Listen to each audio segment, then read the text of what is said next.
9:36 y recibimos con mucha satisfacción en RPP al doctor Luis Novoa Millones, un médico internista del Hospital Loaiza, uno de los más emblemáticos y antiguos hospitales de nuestro país, que ha recibido naturalmente a muchísimas personas infectadas con el COVID, de manera que queremos hacer un balance sobre la experiencia que ha tenido y cómo está viendo lo que nos viene para las semanas y meses próximos. Doctor Novoa, muy buenos días y bienvenido a RPP.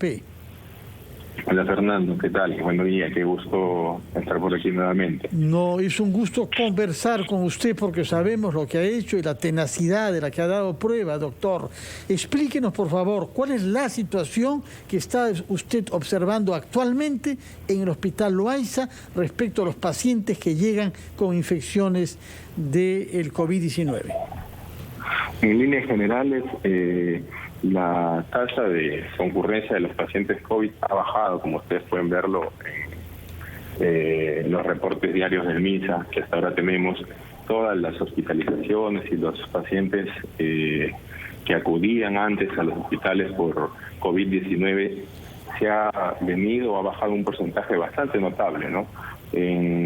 Como ustedes habían sido testigos, en el punto más alto de la segunda ola habíamos tenido hasta 15.000 hospitalizados a nivel nacional.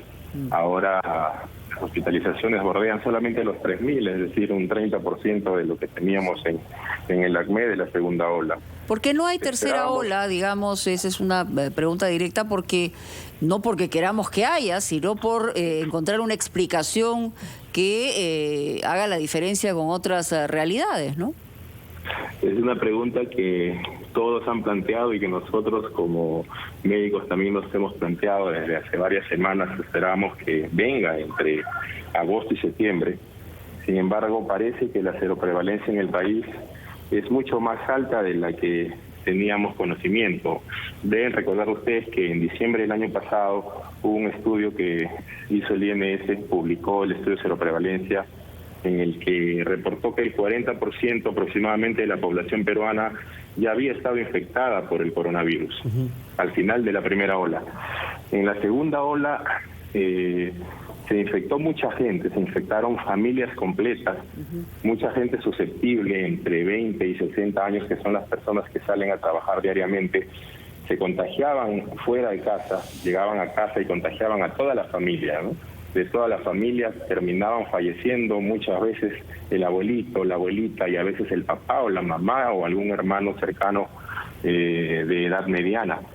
Parece que esto es probable que esto haya ocasionado que el porcentaje de personas con anticuerpos contra el coronavirus haya llegado a ser lo suficiente como para de pronto alcanzar inmunidad de rebaño. No tenemos un nuevo estudio de seroprevalencia en el país que nos diga con certeza si esto es así o no, pero es una probabilidad, ¿no? Otra probabilidad es que la variante lambda predominante en la segunda ola nos pueda estar ofreciendo inmunidad cruzada fuerte contra la variante delta. No tenemos estudios sobre eso, no hay en realidad estudios sobre eso, pero es otra posibilidad. Doctor, la variabilidad genética en la población también podría generar esto, y lo que ha ayudado muchísimo, de hecho, es pues la vacunación, ¿no? Que ya estamos bordeando el 50% de población vacunada con 2 dosis. Recordemos que antes, si una persona infectada de la familia llegaba a casa, se encontraba con el grupo de personas susceptibles, que eran adultos y adultos mayores, y toda la familia. Créanme que en aquella época hacíamos mucha visita domiciliaria y podíamos encontrar toda la familia infectada, desde los más pequeños justamente, hasta doctor los Novoa, adultos mayores, ¿no? Justamente, doctor Novoa, ¿cómo está? Buenos días. A eso voy mi pregunta. ¿Qué tan rápido estamos avanzando, a su criterio, en el tema de la vacunación? Como hoy usted ha recalcado, 13 millones de personas ya con 2 dosis.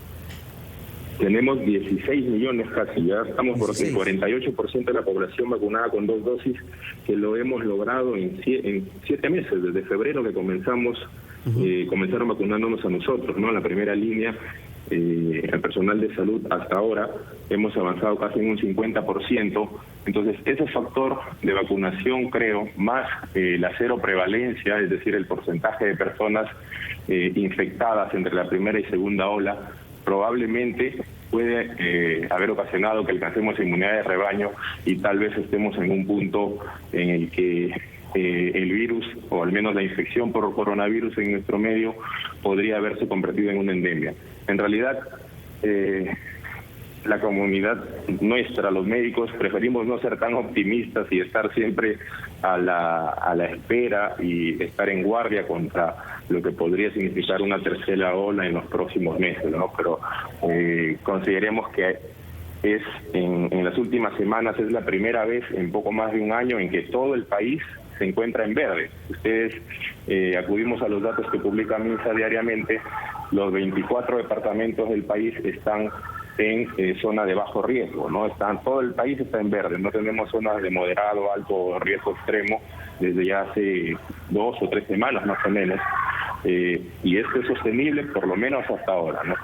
Ahora comenzamos con la vacunación mayores de 18 años, que son la última población susceptible de infectarse, y que afortunadamente este grupo de personas, a pesar de que se infectan, suelen hacer cuadros que muy pocas veces llegan a un hospital, o a diferencia de aquellos mayores de 25 o mayores de 30. Conforme más avanza la edad, la persona es más susceptible de llegar a un hospital por COVID-19 y requerir oxígeno y ventilación mecánica. Ahora, en el caso del universo de niños, ¿no? Porque los niños todavía, digamos, de manera masiva, en el Perú por lo menos, no hay proyección inmediata que accedan a una vacunación. Sin embargo, cada uno de los contagios de los niños está vinculado muchas veces a los adultos. En este caso, ya a fin de año estamos hablando de que se podría estar llegando a esa preciada inmunidad de rebaño. ¿Los niños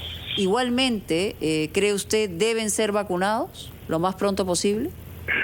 Creo yo que una vez vacunada la población susceptible, deberían vacunarse a la población menor de 18 años, esto incluye niños y adolescentes, con la finalidad de, sobre todo, volver a la presencialidad en la parte académica, ¿no? Colegios sobre todo. Recordemos que hace pocos días se reportó un colegio con varios niños infectados producto de la semipresencialidad, y si queremos volver realmente a como éramos antes de pandemia, seguramente va a ser necesario vacunar a esta población, que aunque no susceptible de enfermedad grave de pronto, pero sí susceptible de contagio y de ser una forma muy eficiente de transmisión del virus, ¿no? Y obviamente pues los niños suelen estar con papás, suelen estar con hermanos, que ellos son la población de más alto riesgo por COVID grave sobre todo, ¿no?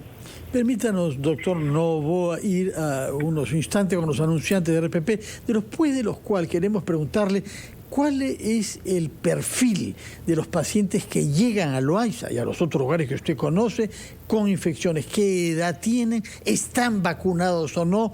Nos lo contesta, por favor, después de unos instantes con los anunciantes de RPP.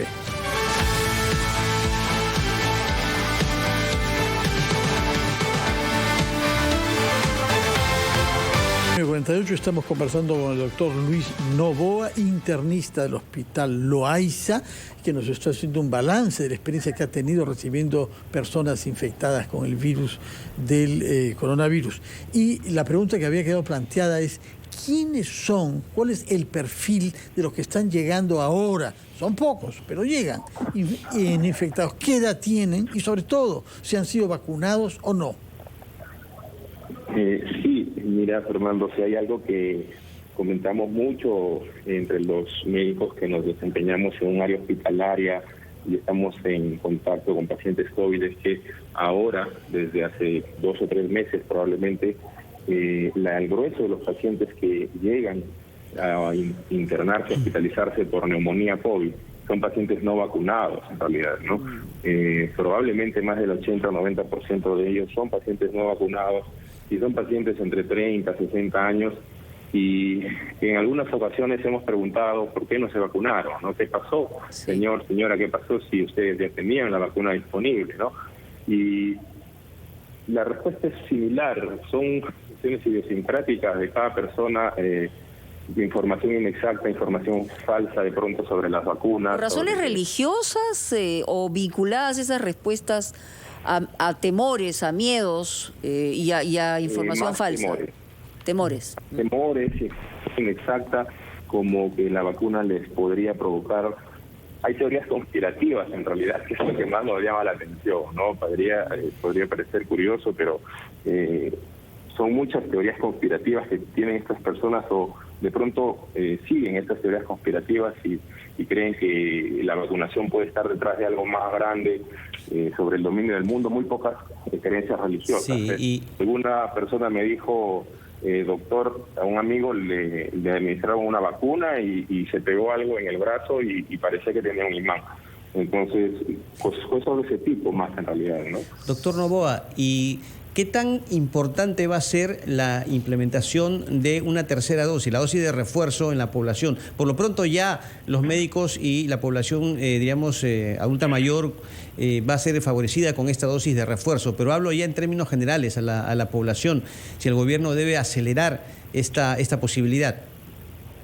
Creo yo que lo primero, y presumo que es el objetivo del MINSA ahora, es terminar con esta segunda dosis, alcanzar la inmunidad de rebaño, y en el interín de esto, pues estamos ya a puertas de comenzar la tercera dosis en el personal de salud, que me parece de suma importancia, un objetivo logrado por la comunidad médica que lo venimos pidiendo desde hace varios meses.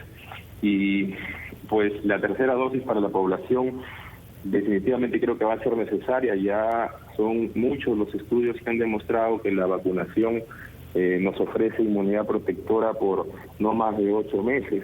Así que si queremos mantener o que esta inmunidad de rebaño sea sostenible en el tiempo, es probable que sea necesaria una tercera dosis, probablemente a partir del siguiente año, una vez alcanzada el objetivo de vacunación de toda la población. Además, me imagino que entre las lecciones que estamos aprendiendo de una manera tan dura y tan triste con el tema de la pandemia, es que esto ha venido para quedarse. Es decir, se podrán generar variantes de otra naturaleza, pero vamos a estar mirando en la posibilidad de ser vacunados cada año, ¿no? Como cualquier otra vacuna de naturalezas parecidas, ¿no? Sí, como lo que sucede con influenza, ¿no? Que la vacuna se actualiza cada año y pues se administra la vacunación a población susceptible todos los años. Entre abril y mayo aproximadamente aparece la nueva vacuna que considera las mutaciones que el virus sufrió durante ese último año, ¿no? Es decir, una actualización de la vacuna de la influenza. Probablemente eso es lo que tengamos con el COVID-19 cada año, ¿no? Tengamos que actualizar nuestra inmunidad. La diferencia es que pues prácticamente toda la población es susceptible de COVID-19. La población mayor de 18 años, probablemente desde los 12 años, vamos a tener que vacunarnos todos los años, ¿no? Para mantener esto como una endemia y tratar de volver, aunque sea de la forma más cercana posible, a lo que era la vida prepandemia. Ojalá, doctor Novoa. Por otra parte, hay el problema del tratamiento a los enfermos. ¿Qué han aprendido los médicos con esa práctica diferente que usted ve en el OAISA, sobre todo ante la perspectiva de que aparezcan medicamentos para curar el COVID, que no existen todavía, pero parece que algunos laboratorios están anunciándolos inminentemente? Por lo pronto, me parece que ya se habla poco sobre la ivermectina y la hidroxicloroquina. Cuéntenos, por favor. Sí, en realidad en los primeros 6 meses y ya en el poco más de un año desde la pandemia, aprendimos sobre todo qué no funciona en COVID, ¿no? En realidad son muy poquitas cosas las que funcionan en COVID-19 para tratar la enfermedad. No existe nada que prevenga la enfermedad excepto la vacuna.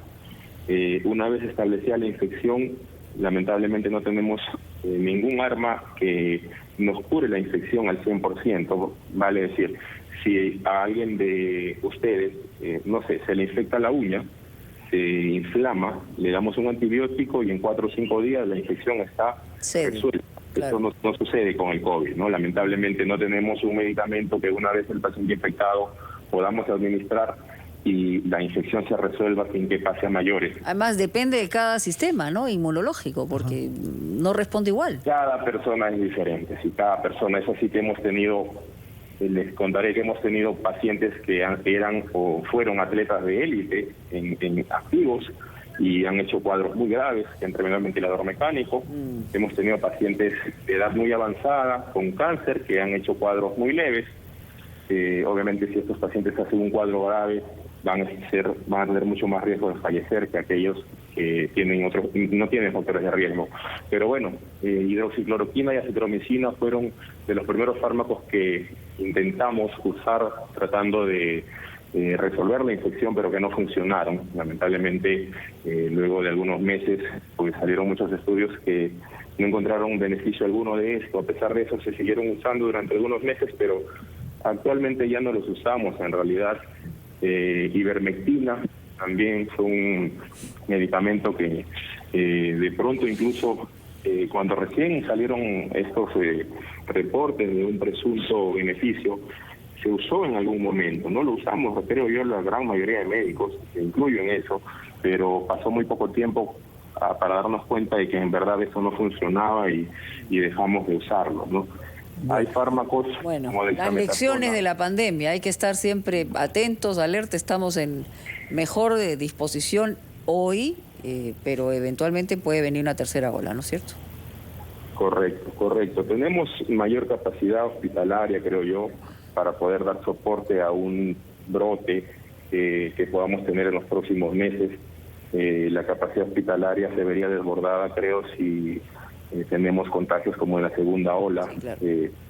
Todo fue dramático, ¿no? Tenemos mayor armas en medicamentos, en estructura, en logística, que esperemos pues no sea necesario usarlas, pero si viene una tercera ola, pues ahí estaremos.